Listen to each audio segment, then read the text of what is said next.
Today, I have Brent Bowers, who is the founder and CEO of Land Sharks, previously an Army officer with over 8 years of experience. He was traveling and spending too much time away from his family and really felt called to make a shift. And the only way he knew that he was going to be able to do that was to, have a vehicle and a path for unlocking financial freedom, which is why you see so many people always look and start with real estate investing. You guys have heard me say there's so many different ways that you can make money, build wealth, unlock financial freedom through real estate investing. And this is just one other example.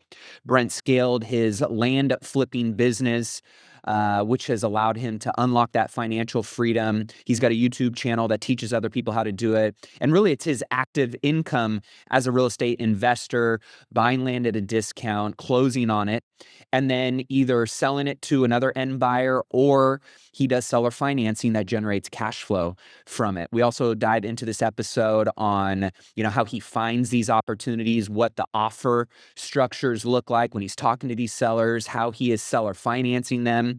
He even talked a little bit about certain dirt that he is going through the entitlement process on and what that looks like, how he's finding these end buyers, and really just how this vehicle has allowed him to generate income to go and invest in other commercial real estate assets, which he talks a little bit about what he is investing in and why he's investing in this particular commercial real estate asset class, which you guys know I love all things commercial real estate. So a great episode, a quick, fast and furious episode that shares a little bit about Brent's journey, his mindset, and his specific model in land flipping. Let's dive into today's episode with Brent Bowers.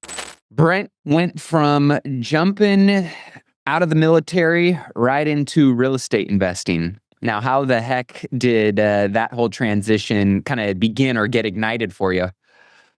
Yeah, great question. I was in real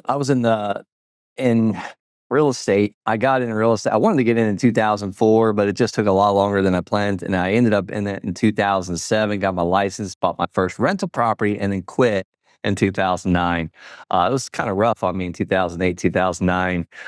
So I joined the military because I thought maybe it'd be a little easier career path. And I took a break for several years while in the military. I was couple deployments to Afghanistan, overseas, and then I got back in 2013 and then got started in real estate again and really got heavy into it in about 2016 and left the military in 2018 to be a full-time investor, land investor, house investor. Well, houses was really short-lived, but mostly land investing.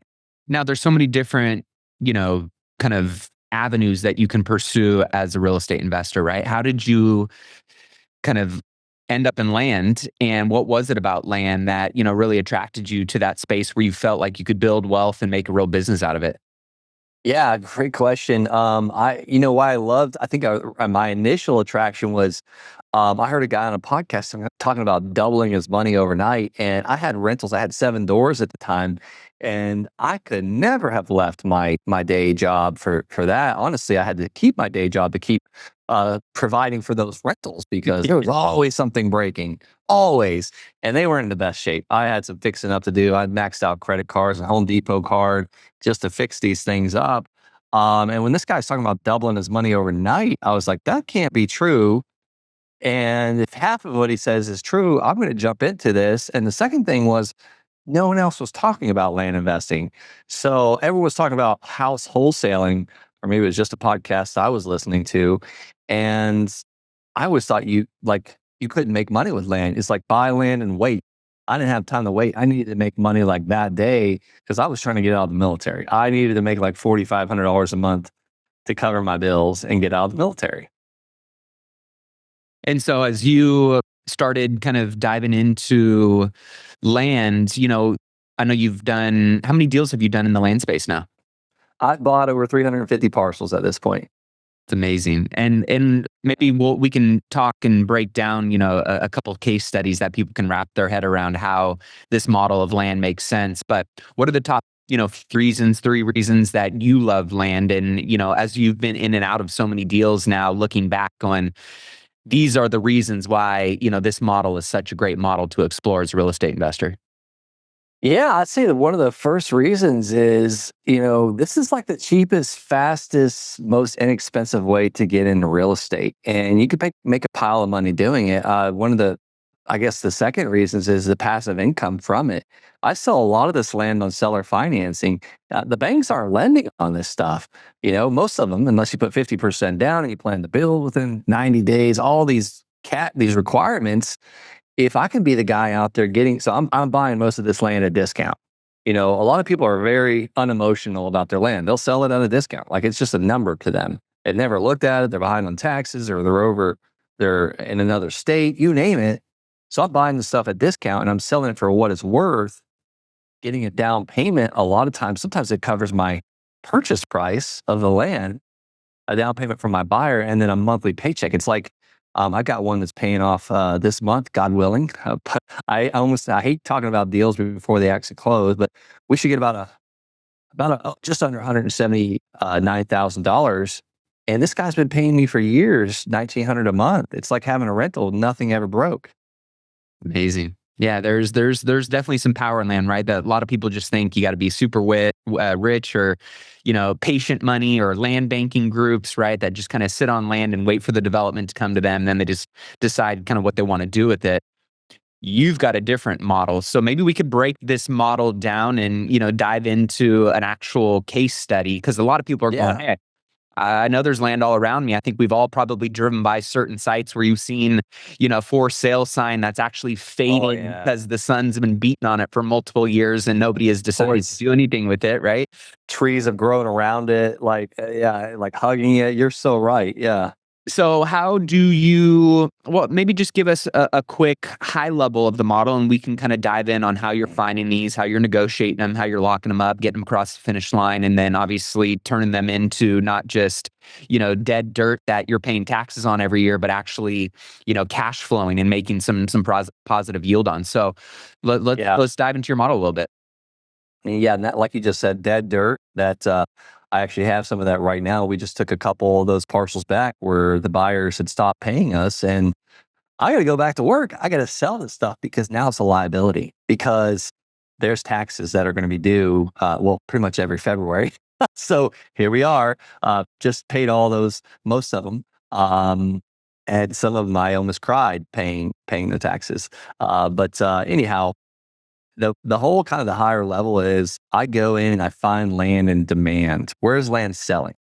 Why do I want to see land selling? Because I want to go out there and fill demand. I don't want to have to create demand for a piece of land. It's way easier to just fill a demand than go out there and create it. So what do I mean by creating it? I bought land in the middle of nowhere for cheap many times.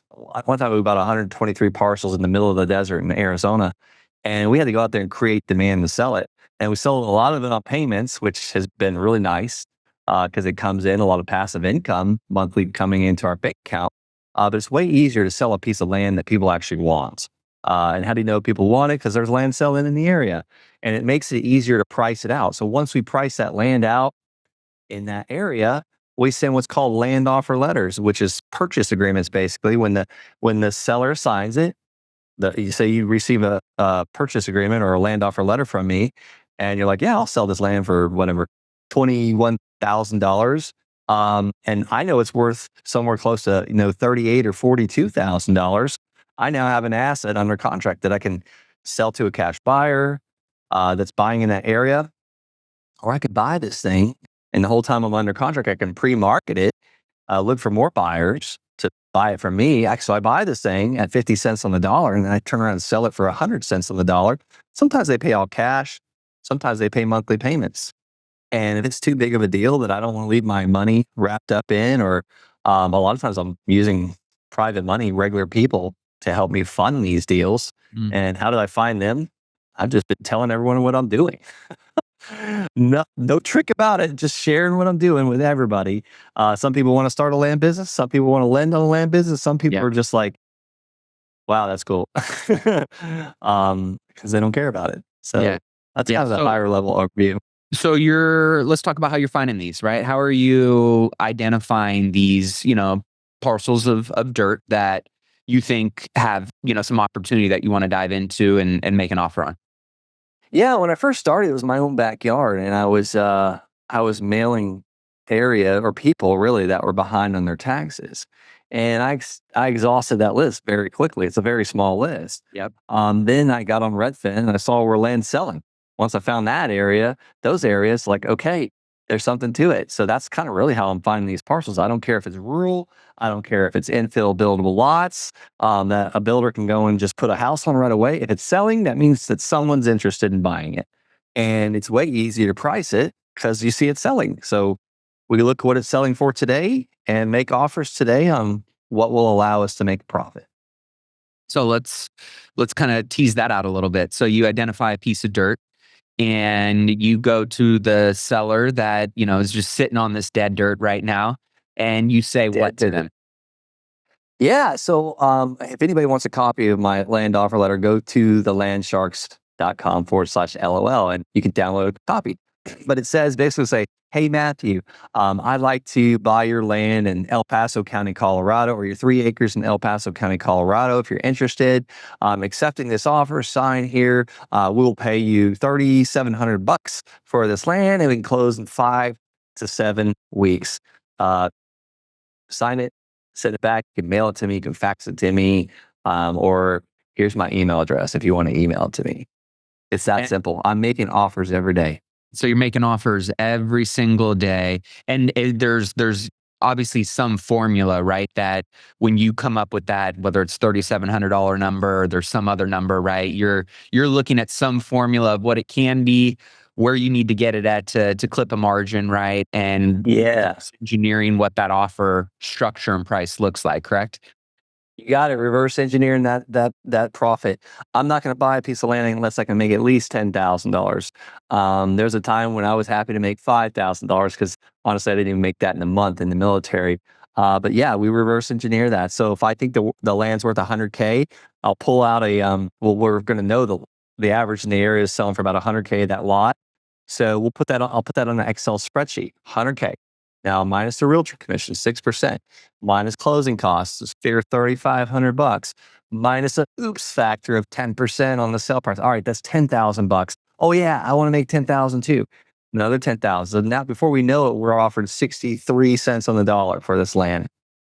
And what would you say the amount of people are based on who you mail and what responses you get? What's that percentage look like? Yeah, I don't track response rate. Honestly, I'm not, I don't like to look at spreadsheets. They honestly drive me nuts. What I do track is conversion rate. I track how much I spend, how much I send, and how much I make. So I know on average across the country in certain areas, I'm not all over the country. I love states like Texas and Florida, Colorado, I'm heavy into Arizona, I'm heavy into the Carolinas. But I know if I send about 1,000 of these, I'm going to get at least one deal back that's going to make me at least $10,000 net.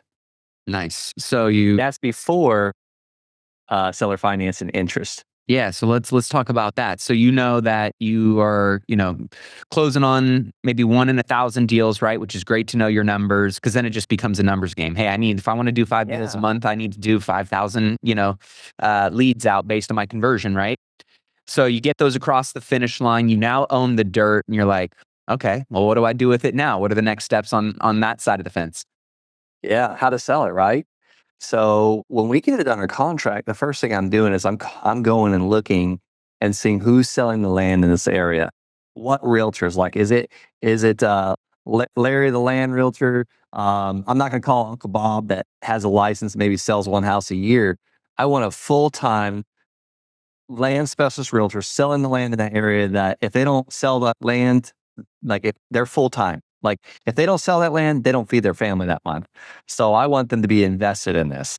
So I see who's doing that and I call every single one of them. And I'm like, hey, Matthew, I got 5 acres and, Kingman, Arizona. I see you sold one 2 months ago. What do you think the blowout price is for this parcel of land? What's the get her done now price? Like, Larry, if you had or Matthew, if you had I know I didn't just call you Larry on accident, Larry the land realtor. Matthew, if you had a hard money loan on this land and you're paying interest only payments and you need to sell it today, what would you list it for? Because I don't want to be that sign that you see that the tree is like, eating the sign and it's faded because the sun. That's because they're asked way too much for that land. They're those people that buy land and wait. I'm not a buy land and wait. I'm a buy land and make money today because I don't want to turn it into a liability tomorrow.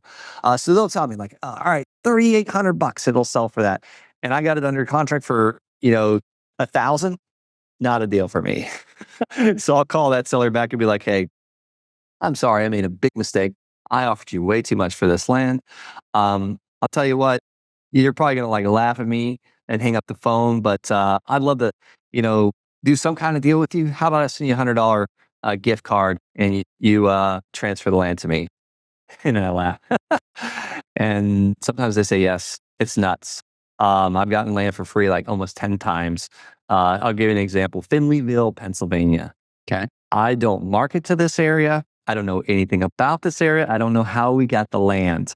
Actually, it was either they called on one of my radio ads or television ads, or something, pay per click. I don't know how they found this, but anyhow, when I was buying houses, we were doing all these ads and we were spending so much money on advertising, but almost over $30,000 a month for houses. But my land, I'm spending, do the math, roughly $50 a day. So what is that?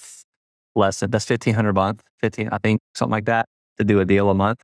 Um, but we got these parcels for free and we sold them all on financing for 26 grand. And this guy paid for several months. He also gave us down payment. And then he found my YouTube channel where I teach what I do. Like I have like several hundred videos teaching this. And he goes, hey man, I don't want the land anymore. You take it back. It's all yours. I saw your videos. I'm doing it now too. Um, and he said, you're crazy if you think I'm going to pay you for that one. I was like, okay. Appreciate you. Appreciate the upfrontness. And I forgot about the land. Well, the city called me several months ago. They're like, hey, what do you want for the land? I was like, or no, no, no. I'm sorry. That's not how the conversation went. It was, hey, can we put a vault on your land? And I was like, I don't even know what they're talking about. I assume a water vault of some sort. She's like, so we would need an easement. I was like, I'm sorry, I don't give easements for my land because I sell this land and people don't like to buy land with easements on it. She's like, all right, so what would you sell it for? And I was like, I don't know. Can I call you back? Because it's I need to run some comps, but you actually just took this land back. So I look on Redfin and I see that one down the street, same size as mine, just sold for $75,000. So I call her back and I said, we're asking 75,000. Go for no, right? Um, and she's like, okay, we'll need an appraisal to see what we can pay for it. And I said, okay, yeah, you get the appraisal. I'll take that off the purchase price and I'll reimburse you for that. So they came back at 10,000 is what the appraisal said. And I was like, how the heck did that come? I was thinking to myself, did they tell him to say that? But I don't care. I say, sure, let's do it. So we're in the process of selling it right now to the city of Finleyville, but I still have 2 more parcels left to sell. So And I that think my started off grandchildren, as free land. it's nuts. One man's trash is eventually the city's, no, somebody else's treasure. That's great. So you're getting these, deals locked up. You're closing on them. And generally you said you're funding those with private money or, doing some kind of private money first on it. You're bringing a little cash to the table. Yeah. So lately I've been trying to bring as little cash as possible. For a while, I was funding all these deals myself. Yep. And any business owner can probably understand this. Your bank account is like a roller coaster. Some days you have money, some days you're negative, some days it's like all over the place. So I hired a CFO, and he's like, Brent, like, well, I lost money in 2021 on a couple of houses. It's the reason why we were deep diving my stuff. But he's like, Brent, like, how much money did you have locked up in those houses? I was like, a lot. And he's like, well, if you would have had private lending on those things or private money or even hard money, and you'd been building he's a profit first CFO. So Okay. anybody that's familiar with profit first, he's like, if you would have had all your cash accounts full, how much money do you think you have? And using other people's money to buy these deals, I said, over $1 million, easy. He said, don't you think you could have floated these properties for a couple of years, maybe rented them out, rather than have to basically eat it and fire sell them? I was like, that's a really good point. So from that day, I started using more other people's money that see me, like me, trust me, and it's allowed my reserves to just keep building. That's great. So yeah, I try and use as little of my own money as possible. Sometimes a lender will say, "Hey, we're at our 1 year. I'd like to be paid off." Fine. So I'll either pay them with my own money or I'll roll in another lender that wants to make 9, 10, 12% attached to the real estate. Yep. Sitting in first lien position, collateral tied to the asset or to the dirt. Exactly.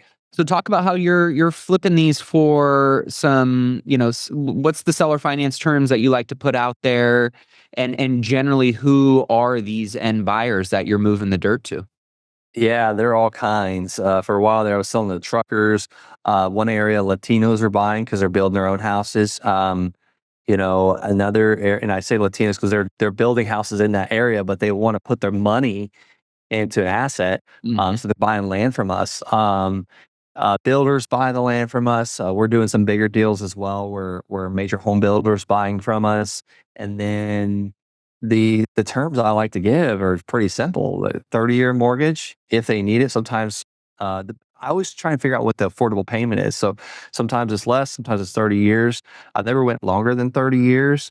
And then 12% interest. Actually, we did a interest-only loan on a Texas parcel of land about 6 months ago for 14% because he was supposed to pay all cash, and he kinda played a fast one at the closing table, and he's like, "Well, I've got 60 grand. I'm 60 grand short.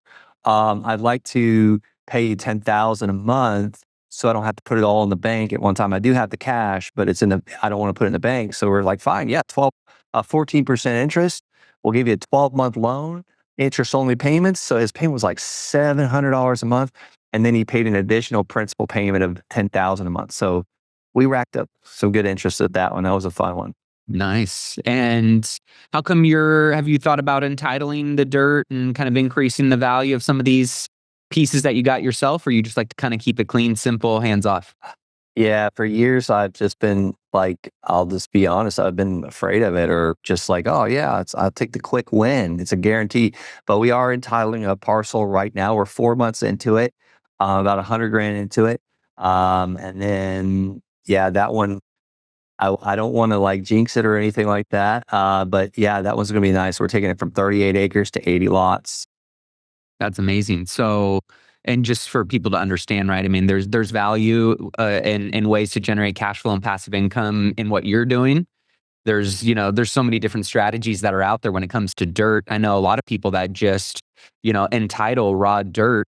Oftentimes they do all the entitlements while they're in a long extended escrow. I've done that a few times.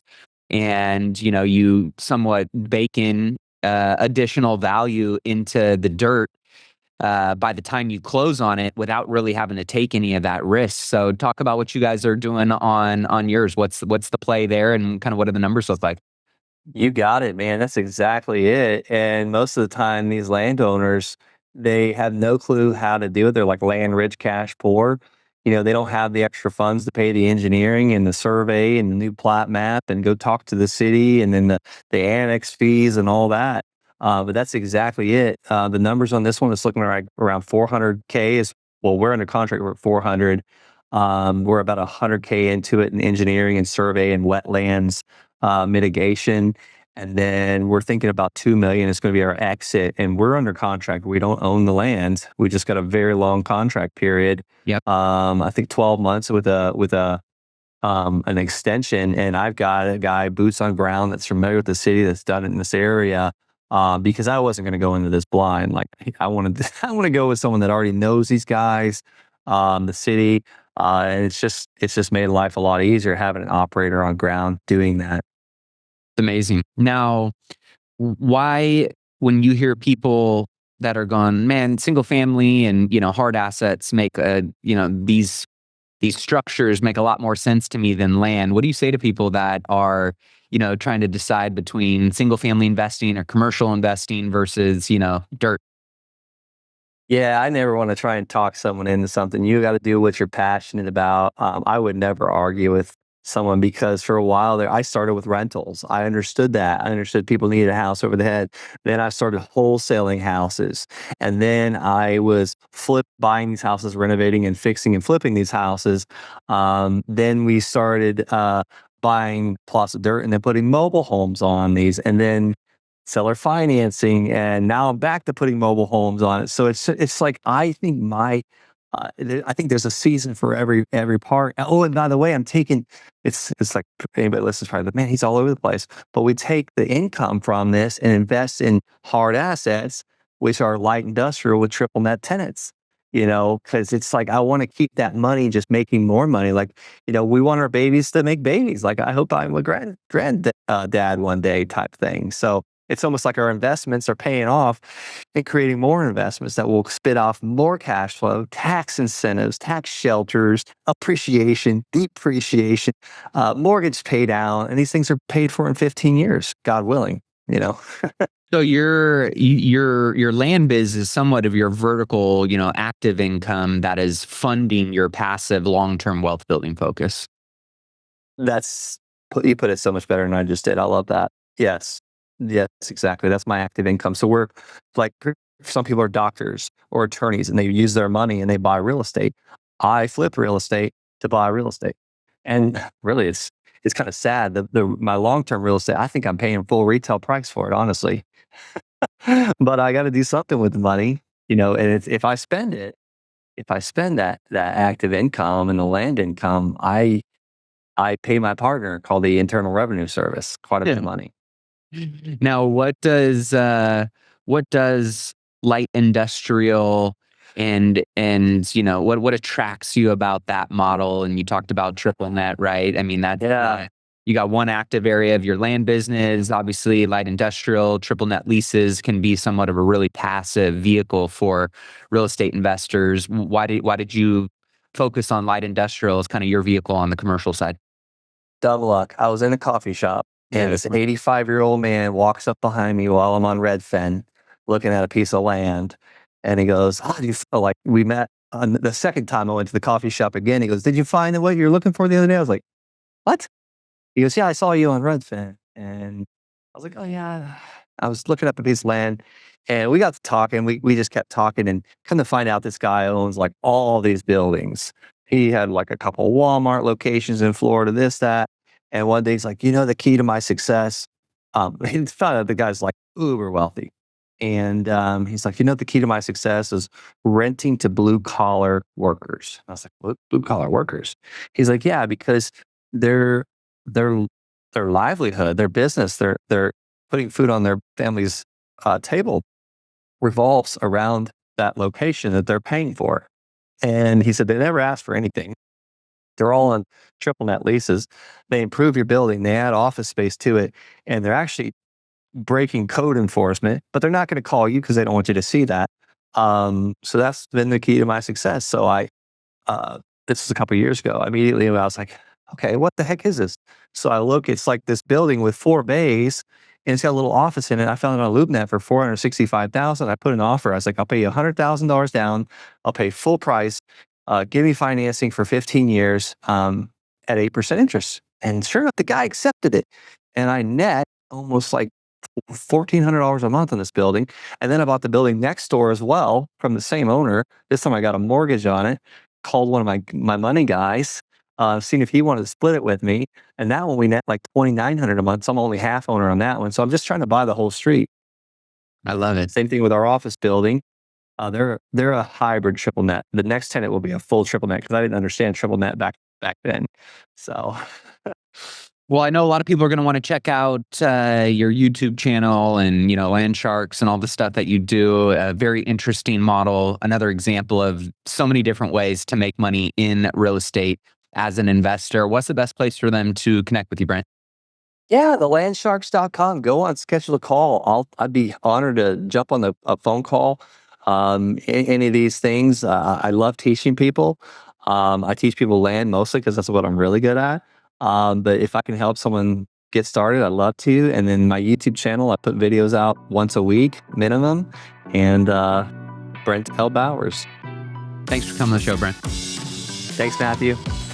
Well, that wraps up today's episode. Thank you so much for tuning in. As always, you guys know this show would not be what it is without you, the amazing listener, the support, sharing this out with other people who can gain value from it, taking 60 seconds to leave a review.